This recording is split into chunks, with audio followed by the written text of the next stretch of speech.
Sejam bem-vindos ao nosso Jornal dos Eficientes. Aqui vamos falar sobre os direitos das pessoas com deficiência. Deixe um joinha e ative o sininho. Isso é muito importante para nosso trabalho, afinal de contas é para vocês esse Jornal dos Eficientes.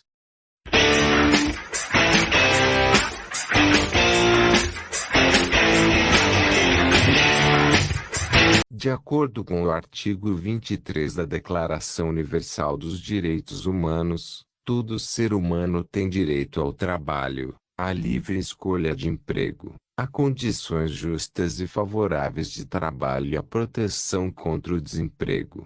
Ou seja, todas as pessoas devem ter direitos iguais e a sociedade precisa se atentar às garantias que devem ser propiciadas para abarcar todos os indivíduos. No âmbito corporativo, por muito tempo as deficiências encontraram dificuldades para ingressarem no mercado de trabalho, além de terem o convívio social restringido, dentre outros motivos, por falta de acessibilidade. Por isso, a Lei Federal 8.213/91 de natureza previdenciária criou cotas para que as PCDS tivessem mais oportunidades e pudessem concorrer às vagas dentro das organizações. Foi por meio da Lei Federal 8.213 que ficou estabelecido que a reserva de cotas, ou seja, parte do quadro de colaboradores, abrangeria entre 2% e 5% de vagas em companhias a partir de 100 funcionários, para promover a inclusão das pessoas com deficiência. Você sabe quais deficiências se enquadram na lei de cotas? Vamos falar mais sobre esse assunto. Avaliação da deficiência segundo o modelo biopsicossocial. Apesar de chamarem de lei de cotas, a Lei 8.213/91 tem apenas o artigo 93, que aponta a quantidade de colaboradores com deficiência que as empresas devem contratar a partir de 100 funcionários. O documento do antigo Ministério do Trabalho, atualmente Secretaria Especial do Ministério da Economia, avalia as deficiências segundo o modelo biopsicossocial da Organização das Nações Unidas, ONU, pois de acordo com esse modelo é preciso entender até que ponto a deficiência limita as atividades e a participação do indivíduo na sociedade devido às barreiras existentes e falta de apoio. A Convenção da ONU considera que a deficiência não se trata de uma alteração no corpo, mas de um reflexo da sociedade e do ambiente. A Lei Brasileira de Inclusão da Pessoa com Deficiência, Estatuto da Pessoa com Deficiência, no 13.146, de 6 de julho de 2015, expõe que a avaliação da deficiência será biopsicossocial e realizada por equipe multiprofissional e interdisciplinar, considerando os impedimentos nas funções e nas estruturas do corpo, os fatores socioambientais, psicológicos e pessoais, a limitação no desempenho de atividades, e a restrição de participação. Como se enquadram as deficiências? Conheça a caracterização das deficiências. Segundo o documento da Secretaria Especial do Ministério da Economia, a deficiência física quando há alteração completa ou parcial de um ou mais membros do corpo humano, ocasionando o comprometimento da função física. Entre as deficiências físicas existem alteração de força, monoplegia única, plegia, paralisia, é o mesmo que a paralisia de um único braço, monoplegia de membro superior, ou perna, monoplegia de membro inferior. Monoparesia é a redução da força de um só membro. Hemiparesia metade, paresia, perda parcial da mobilidade, perda parcial das funções motoras de um lado do corpo, direito ou esquerdo. Hemiplegia metade, plegia, Paralisia é a paralisia de metade do corpo, lado esquerdo ou direito. Paraparesia, fraqueza ou paralisia parcial nos membros inferiores.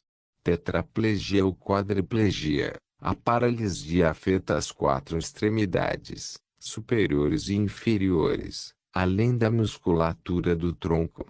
A tetraparesia é a redução da força nos quatro membros.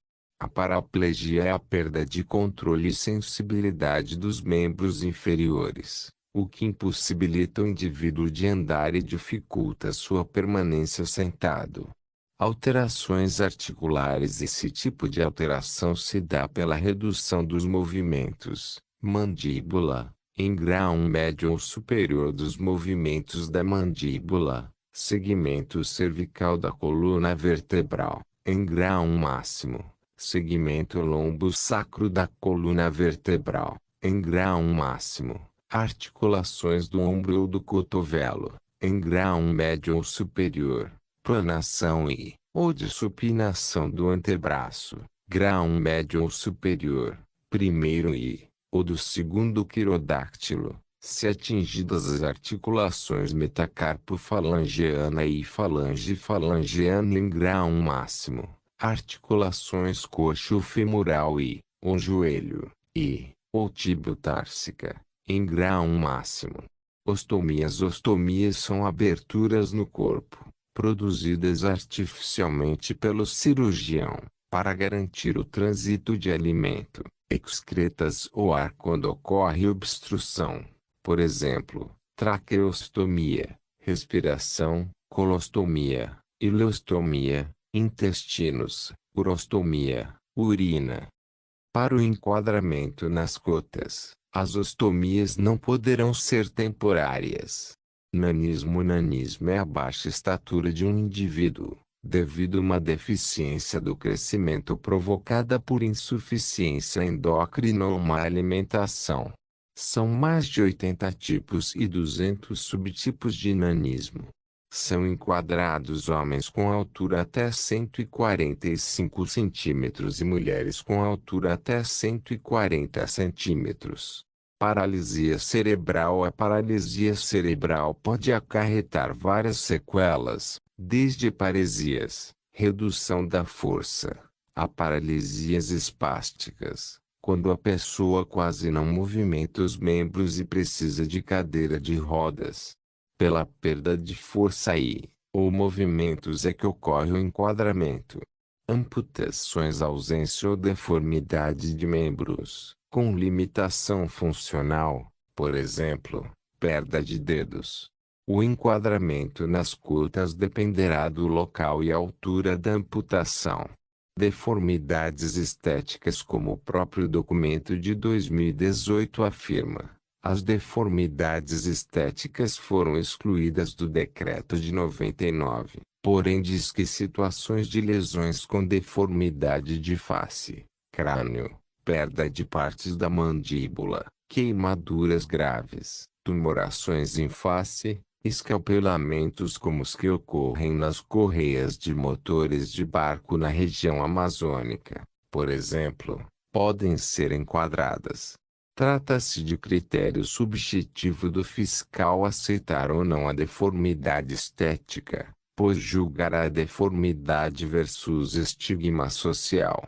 Deficiência auditiva. Trata-se da perda bilateral da audição, parcial ou total, na média de 41 decibéis, dB, ou mais, aferida por audiograma nas frequências de 500 Hz. 1.000 Hz, 2000 Hz de 3000 Hz, em cada ouvido.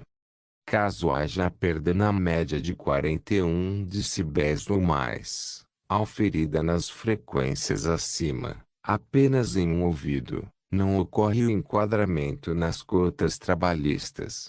Deficiência visual. São consideradas deficiências visuais, cegueira, baixa visão, quando a somatória da medida do campo visual em ambos os olhos for igual ou menor que 60 graus, ocorrência simultânea de quaisquer das condições anteriores.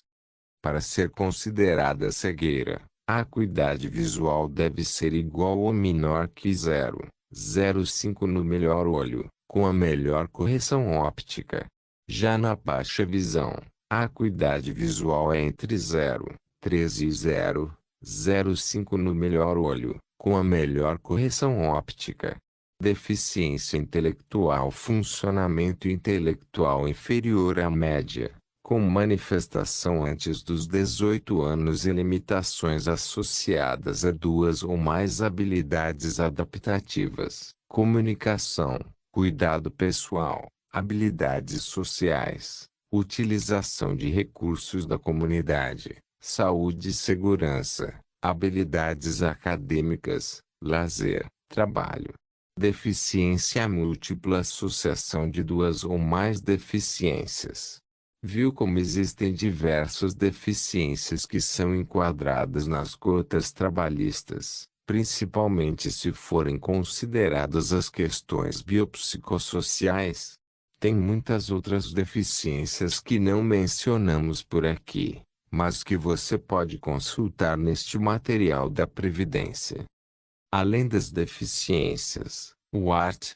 89 da Lei 8.213/91 informa que a reabilitação profissional e social devem proporcionar ao beneficiário incapacitado parcial ou total meios de se reeducar e de se readaptar profissionalmente e socialmente.